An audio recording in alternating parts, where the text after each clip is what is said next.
We can't go to the bus yet. Not until the frizz gets here anyway. Top of the rainforest to your class. Click around the classroom to detect my class's dilemma.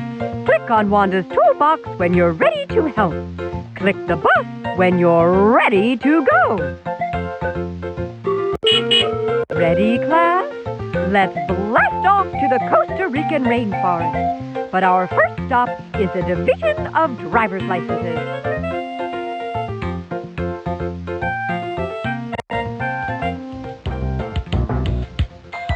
Before you can drive the bus, you have to get your license.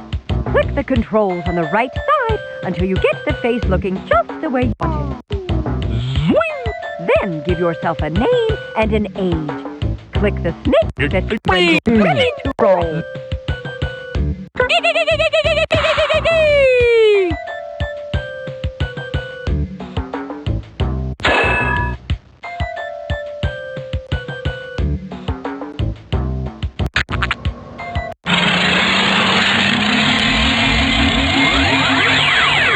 Welcome to Ms. Frizzle's Drive the Bus Through the Drizzle guided tour of the dashboard.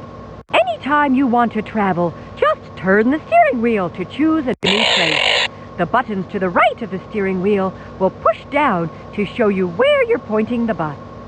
When you push down on the place you want to go, click the steering wheel and we're off.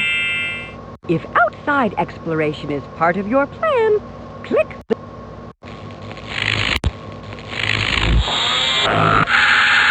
If a new...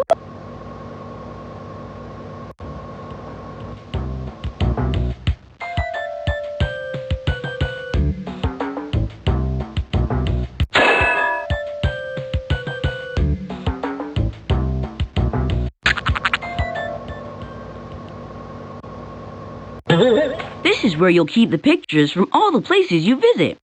On blank pages next to the pictures, you can write whatever you want. To look at another page, click the corner of the page or a tab marker. And to print a page, just click the print button.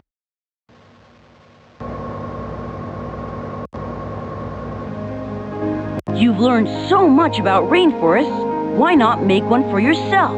Just pick a leaf, dip it in the pigment, and start painting. Click the jaguar to scare the paint right off your canvas.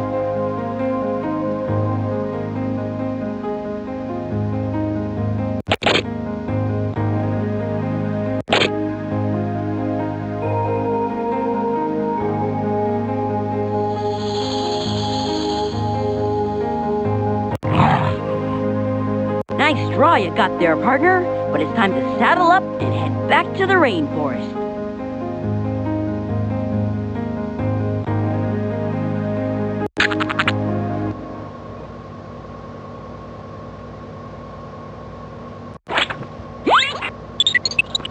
This Rainforest at a Glance map will show us around.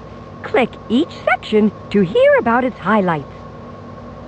It's high time for you to visit the Mimicry and Camouflage Zone. There's a river racing through this rainforest.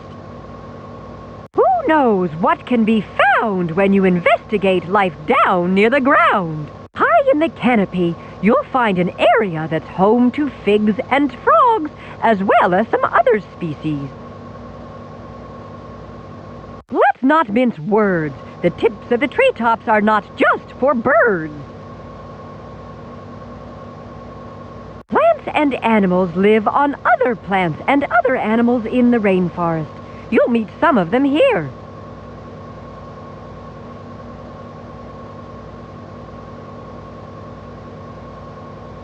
Where the sun shines in, there's sure to be a garden.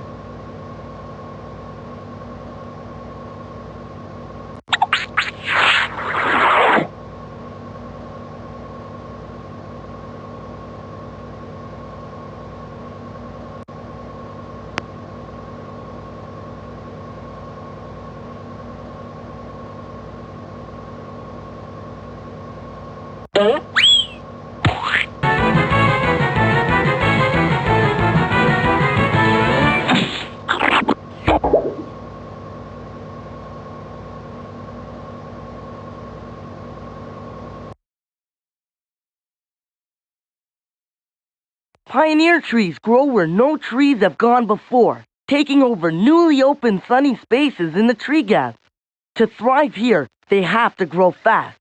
Like the Cecropia tree, that reaches the sky quickly by putting up hollow stems instead of thick, sturdy ones. But competition is fierce, and eventually these trees are edged out of the sunny spots by tougher and taller rivals. Understory palms know that patience pays off.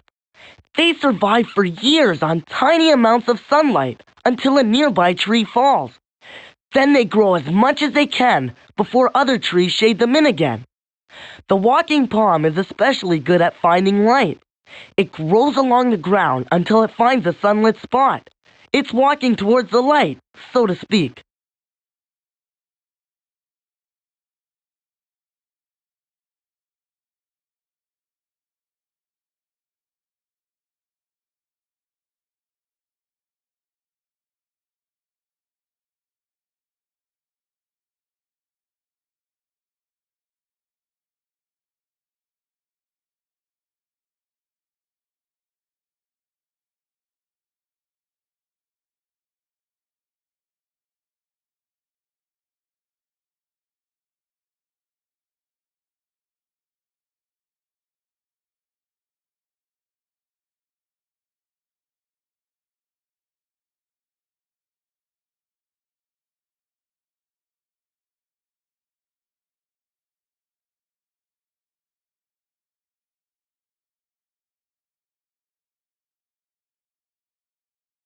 Canopy trees are both the support columns and the roof of the rainforest. Their leaves keep the rainforest warm and wind-free.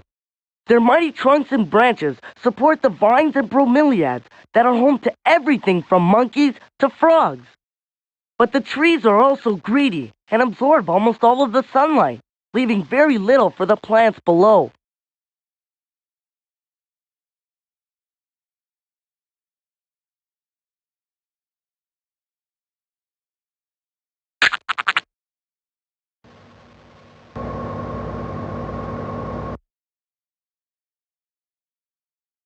If you were a member of the orchid family, you'd have more relatives than any other plant in the world. There are more than 25,000 different types of orchids. Some have spectacular big flowers, and some have very tiny blossoms. Orchids use clever tricks to get pollinated. Some flowers look like female bees so that the male bees are attracted to them. Other orchids produce smells that euglossine bees find irresistible.